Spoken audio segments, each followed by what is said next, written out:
Fabiano Brasil e o programa das 7, aqui na Guaíba. 7h37, temperatura de 19 graus aqui na Caldas Júnior com Rua da Praia, centro de Porto Alegre. Este é o programa das 7 da Guaíba, lhe acompanhando. Você que está voltando para casa, você que está indo para a faculdade, está vindo para o jogo? Tem o jogo do Inter hoje, Internacional e Palmeiras, às 10 da noite. E a Guaíba acompanha em AM 720 FM 101.3, a partir das 8h10, com o preliminar O Som do Futebol, com Luiz Carlos Reck. Senhor Augusto Lix, você é gremista ou colorado, Augusto Lix? Boa noite, prazer ouvi-lo na Guaíba. Você sabe que aqui tem que fazer essa pergunta, não tem jeito. Você quer me comprometer, né, Fabiano? Mas não, sem problemas. Eu sou gremista, todo mundo tem o seu clube de preferência e eu não faço segredo do meu. E deixa eu te dar um boa noite e também aos ouvintes da Guaíba e dizer, antes de tudo, que é uma grande satisfação que eu tenho essa oportunidade de falar com essa emissora do lado de cá do microfone, porque do lado de lá eu já transitei por aí em outras épocas, das quais eu tenho memórias muito preciosas. Você que é jornalista graduado, portanto, por esse motivo também já esteve desse lado aqui comunicando e sabe que é uma cachaçinha, né, Alex? Claro, o rádio faz parte para mim, embora faça muito tempo que eu estive na Guaíba, o rádio não é uma lembrança, uma presença constante, desde antes, quando eu era garoto, que levava choque no rádio a válvula do meu pai, Montenegro, tentando sintonizar a voz do Pedro Carneiro Pereira, nosso grande locutor. Mas o rádio, sempre quando dá uma chance, em viagens pelo país, no interior do estado, onde tem uma chance, a gente consegue cavar lá o sinal da Guaíba. E aí receber aquela informação, né, da nossa terra, dos nossos times. Enfim, o rádio é o companheiro inseparável de muita gente nesse país.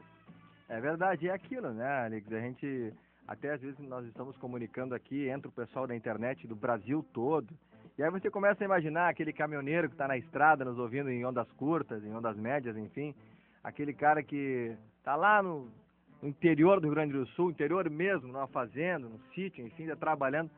O alcance do rádio, ele é algo que a gente não tem a verdadeira noção, vai muito longe, por isso a responsabilidade e o nosso prazer de tê-lo aqui. Você, Lix, que a gente até identifica sempre, não tem como não colocar, ex-integrante da Engenheiros do Havaí, que foi, com certeza, uma das grandes referências musicais do Rio Grande do Sul, a primeira, se não a primeira, uma das primeiras que estourou em nível nacional, o que acabou acarretando que abriu portas para as outras bandas, para outros cantores que buscaram também seu espaço nesse cenário. E você vem a Porto Alegre nesse final de semana para promover um workshop do Quarto para o Mundo, no Santander Cultural. Como é que vai funcionar isso, cara? Olha, isso aí é o seguinte, é uma ideia que se desenvolveu, assim, muito informalmente, em umas experiências, assim, desses últimos anos, em contato, assim, atendendo alguns convites de alunos de rádio, de uma universidade local aqui, depois alunos de teatro, para trocar ideias. E disso resultou também de eu fazer uma trilha para uma peça de teatro.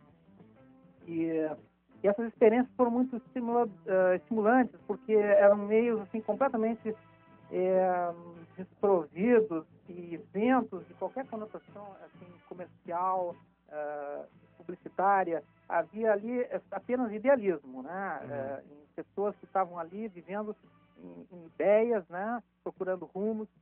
Então foi tão assim, gratificante isso que eu achei que podia me esmerar um pouco e tentar organizar alguma coisa parecida para o pessoal que está começando a fazer música, o pessoal que está querendo, ou aspirando, ou sonhando em fazer algum som, fazer alguma banda, ou seguir alguma carreira, ou ser cantor, enfim.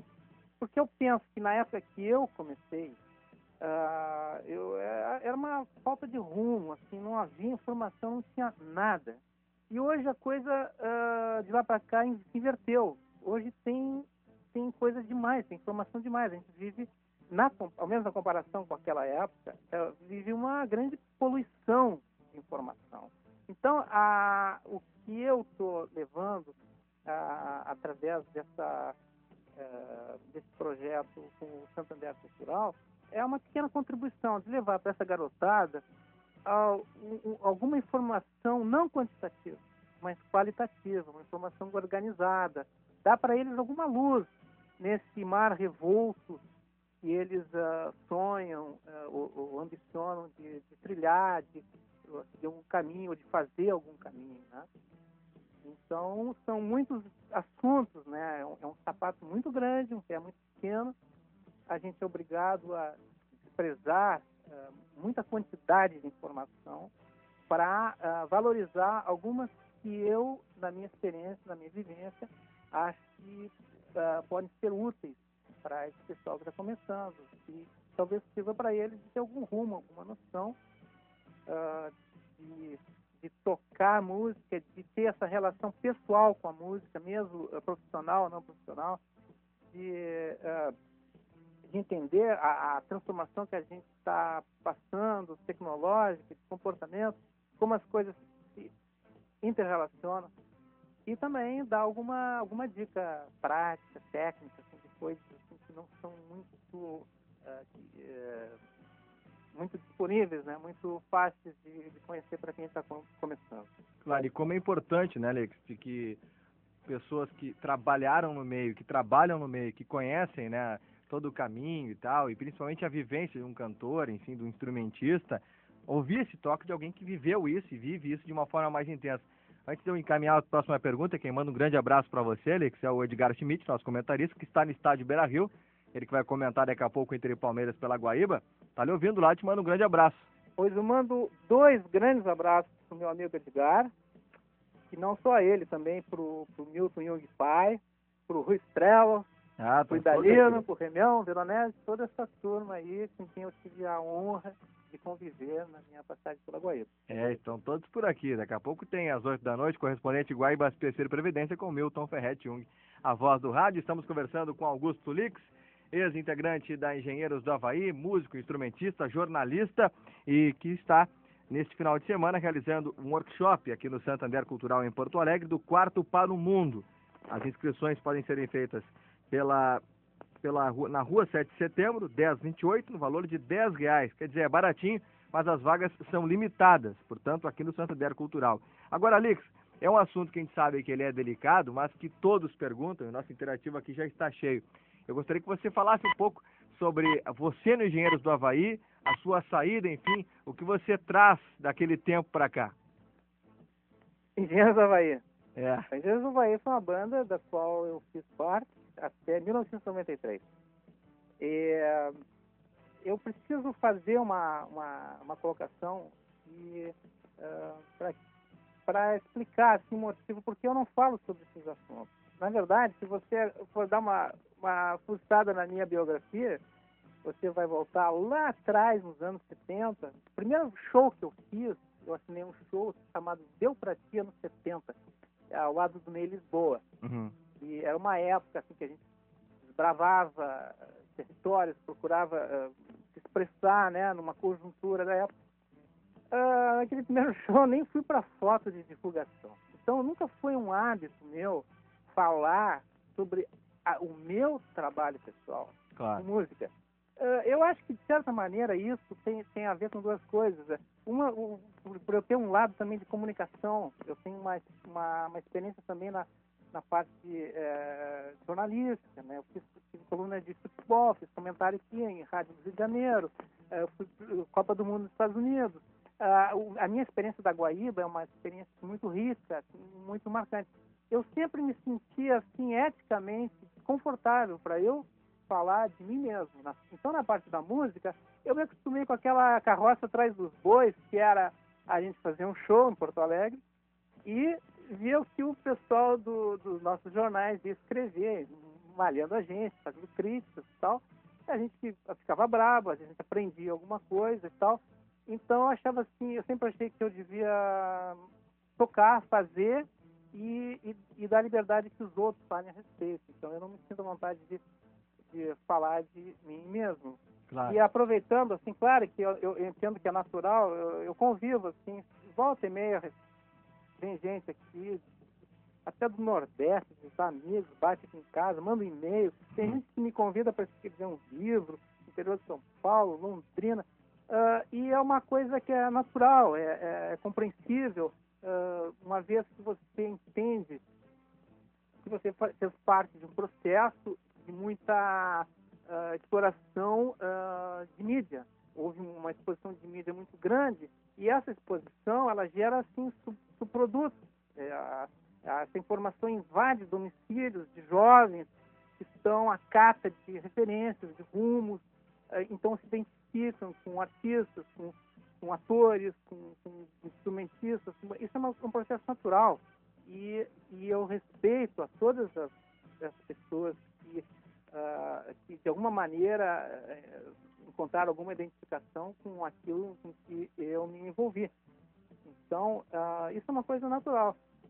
Agora, como eu te falei, eu prefiro falar quando eu estiver rolando um som aí, fazendo um show, que é uma coisa que eu tenho planos aí, estou trabalhando nisso, e aí a coisa fica mais natural. E também tem um aspecto ético que eu não me sentiria muito confortável de aproveitar uma situação proporcionada por uma instituição, que é o Centro Cultural, com um objetivo estritamente educativo, acadêmico até, desvinculado assim, de showbiz ou coisa parecida, e eu me valer disso para fazer assim, publicidade do meu trabalho pessoal. Claro. Não, e a gente sabe que o ouvinte também vai entender a situação. Em mais ocasiões nós teremos para conversar com você, para que a gente possa ampliar um pouco mais nessa questão desse assunto, que é inevitável, né? Todos ligam, claro. Quando se coloca Augusto Lix, se lembra, evidentemente, da participação que você teve com o Engenheiros do Havaí, como você citou também, cantando muito tempo, tocando muito tempo com o Ney Lisboa.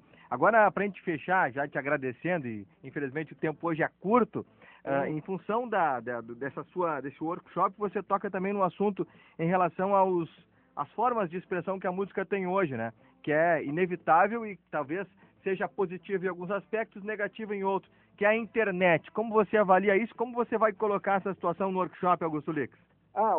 A internet é uma parte importante, né, desse workshop, que poderia chamar de palestra ou oficina, enfim, ou nenhuma coisa ou outra.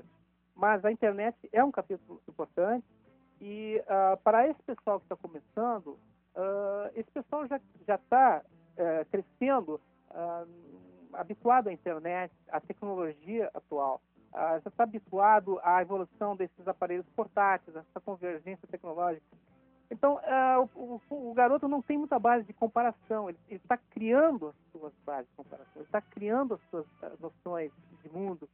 Então, uma parte desse trabalho, eu vou procurar dar a eles a oportunidade de situar, né, como é que chegamos a esse ponto, e para onde é que a gente está indo, e quais são as questões que se colocam para um futuro músico, né? Como é que essa internet vai...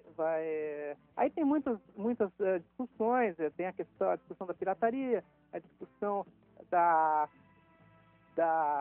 do excesso de informação, e a noção de que talvez a gente tenha que se acostumar com a ideia de abrir mão, de abandonar coisas devido à grande quantidade impossível de administrar. Vou dar um exemplo. Umas décadas atrás, se comentava que o Roberto Carlos tinha um hábito de gravar 24 faixas no seu disco de final do ano, cantando a mesma voz, daí ele escolhia uma que tinha preferência, né?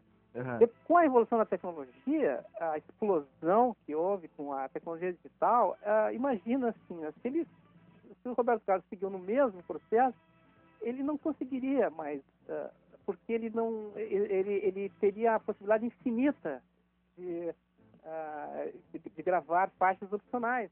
Então, obviamente, o Roberto Carlos teve a experiência prática de necessariamente abandonar, jogar fora coisas que ele fez, entendeu? Claro. Então, hoje, isso é uma das questões